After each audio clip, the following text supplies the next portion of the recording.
Welcome back, fellow explorers of the strange and wonderful. We're diving deep once again into some seriously fascinating and slightly bizarre corners of our planet.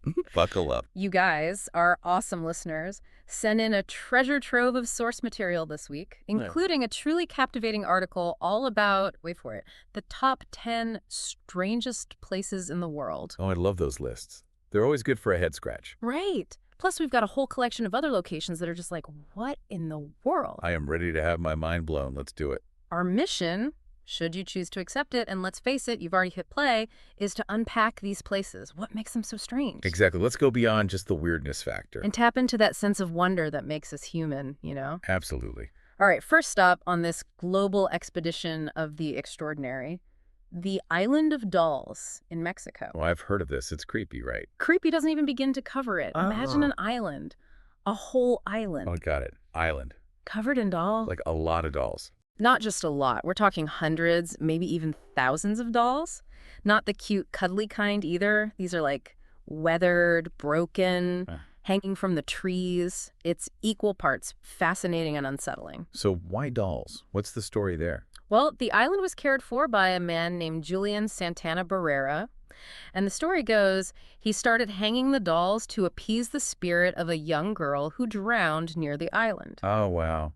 That's kind of sad, actually. It is. And over time, it became this obsessive ritual for him, hanging more and more dolls, trying to protect the island from bad energy, I guess. It's amazing how a personal act of grief can turn into something so visually striking and kind of spooky. Totally. The source we read called it creepy and weird. Pretty accurate description, I'd say. It really makes you think about the lengths people go to find peace, or deal with loss. Absolutely. And it reminds us that these seemingly strange places often have deeper meanings connected to human emotion and our relationship with the unknown. Okay, enough creepy dolls for now. Let's shift gears to something that looks like it belongs in a sci-fi movie. Blood Falls in Antarctica. Okay, that sounds ominous. Antarctica, Blood Falls. I'm intrigued. Right. You think of Antarctica, you picture pristine white landscapes, penguins, maybe a research station or two. Make sense? But then you see this, a waterfall. But it's not water. It looks like blood, bright red liquid gushing down a glacier. You're kidding? Nope, it's real. It's called Blood Falls, and it's truly bizarre. What is it? Okay, spill the beans. What makes it look like blood? So it all comes down to, get this, super salty water trapped beneath the glacier, and it's packed with iron. Okay, iron, so rust. Exactly. When this iron-rich water comes into contact with the air, it oxidizes. Basically, it rusts, creating that dramatic red color. Wow, so it's like a giant rusty waterfall. That's incredible. Nature never ceases to amaze. Seriously, it's a prime example of how something that seems totally out of this world can actually have a perfectly scientific explanation. Speaking of out of this world, Blood Falls also makes you think about those extreme environments on other planets. True. Could there be similar processes happening elsewhere in the universe? It's a tantalizing thought, isn't it? Absolutely. All right, next up, we're heading to India, to a place with a rather, shall we say, skeletal reputation. Let me guess. Something to do with skeletons. You got it. It's called Skeleton Lake, or Rupkund. Now, picture this. Okay, I'm picturing. You're trekking through the Himalayas, and you come across this pristine lake, beautiful, serene. Peaceful. But then the snow melts, and suddenly you're surrounded by hundreds of human skeletons. Whoa, hold on. Hundreds. Hundreds, just emerging from the lake as the ice recedes. Talk about a chilling discovery. That's a lot of skeletons. What happened there? Well, the leading theory, based on the source material we've looked at, is that sometime around the 9th century, a massive hailstorm hit the area. Hailstorm. Yeah, but we're not talking about your average pea-sized hail. Imagine hailstones the size of tennis balls. Exactly. A barrage like that could easily wipe out a large group of people, especially in such an exposed, high-altitude location. That's a pretty grim way to go. It is, but it also makes you think about the power of nature and how a single event can leave such a lasting and, in this case, rather unsettling mark on a place. It's a stark reminder of the forces that have shaped our world and continue to shape it today. Okay, ready for something a little less morbid? Let's head down under to Australia, where the landscape gets a little more pink. Pink. Australia. Okay, you have my attention. This is Lake Hillier, and it's not just a little pink, it's bubblegum pink, like Pepto-Bismol pink. No way. A pink lake. Is that even possible naturally? It is, and it's pretty spectacular. The color comes from a specific type of algae that thrives in the salty water. They produce pigments called carotenoids, which give the lake that vibrant pink hue. So it's basically a giant algae bloom, but pink. That's so cool. Can you swim in it? You can, it's perfectly safe. Although one of the sources we came across did have a rather interesting personal anecdote. They said, and I quote, "It doesn't taste as good as it looks, though. Believe me, I've tried it." I can't even imagine what a pink lake would taste like. Me neither. Let's keep moving.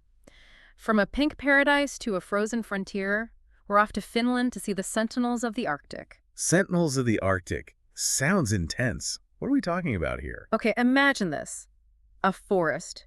But every single tree is completely encased in ice and snow. They're like these frozen statues. That's crazy. How does that even happen? It's all thanks to the brutally cold temperatures in Finland. We're talking negative 40 degrees Celsius. And then you add wind and moisture, and you get this thick layer of frost and ice that builds up on the trees, sculpting them into these otherworldly shapes.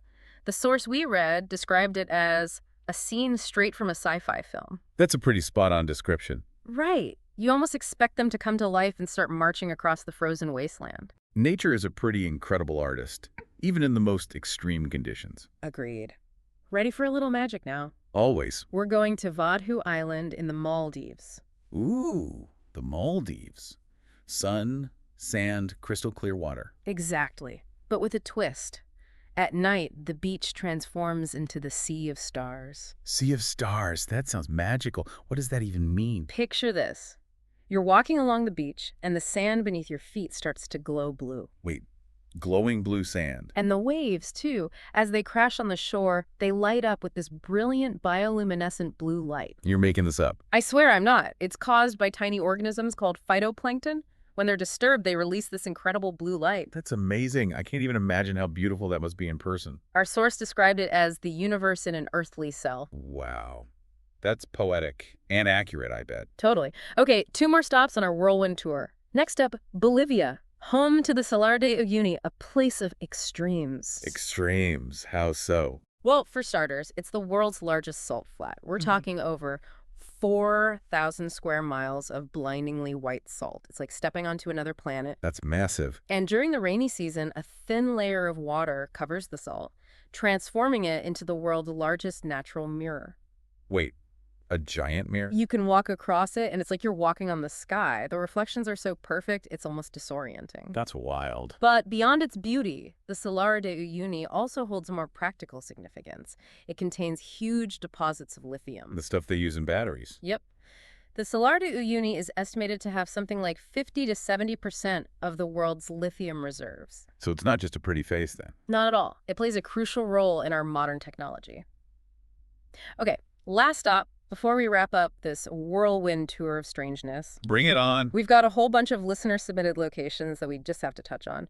Stonehenge, the ancient stone circle in England, always shrouded in mystery. The Grand Canyon, a testament to the immense power of erosion over millions of years.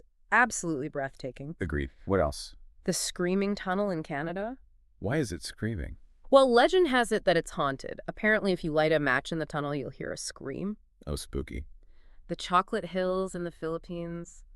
Over 1,000 uniquely shaped hills that look like giant chocolate kisses. Chocolate Hills. That's adorable. And there are some fun folk tales about how they were formed, involving giants, caribous, and lots of tears. I love those folktales. We also had Magnetic Hill in India, where your car appears to roll uphill. It's an optical illusion, but it's pretty mind-bending. Right, like what is going on? Then there's Lake Natron in Tanzania, so salty and alkaline that it can basically turn animals to stone. That sounds kind of terrifying, but also super interesting. And it is. A listener wrote in about their visit to the Hill of Crosses in Lithuania. They said it was magical and strange, but especially creepy at night. It's a hill covered in thousands of crosses, left there by pilgrims over centuries. Wow. Must be quite a sight. And finally, Bangar Fort in India. It has a reputation for being the most haunted place in India. They don't even allow people to stay there overnight. Smart move. That was quite the journey, huh? From creepy dolls to glowing beaches, giant mirrors, and haunted forts. My mind is officially blown. Same here. So what do we make of all this strangeness? I think what fascinates us about these places is that they represent the intersection of natural phenomena and human interpretation. Explain that a bit more. Well, some of these places inspire scientific inquiry. We want to understand the processes that create them, the why and the how, like blood falls with its rusty water, or the bioluminescent phytoplankton in the sea of stars. Right, we want explanations. But then you have places like Stonehenge or the Screaming Tunnel, where the explanations are more rooted in myth and legend. We create stories to make sense of the unknown, and those stories become part of the place's identity. And sometimes it's a blend of both. We have scientific explanations, but the mystery and wonder still linger, like Skeleton Lake or the Island of Dolls. Exactly. We're drawn to these places because they challenge our understanding of the world, they spark our imaginations, and they remind us that there's still so much out there to discover and explore. Well said. So, to our listeners, we leave you with this. Think about all the strange and wonderful places we've explored today. Which one resonated with you the most, and why? What does that say about your own sense of wonder and the things that capture your imagination? Keep those questions in mind as you continue to explore the world around you. And who knows, maybe you'll stumble upon your own strange and wonderful place someday. Until next time, keep exploring. And stay curious.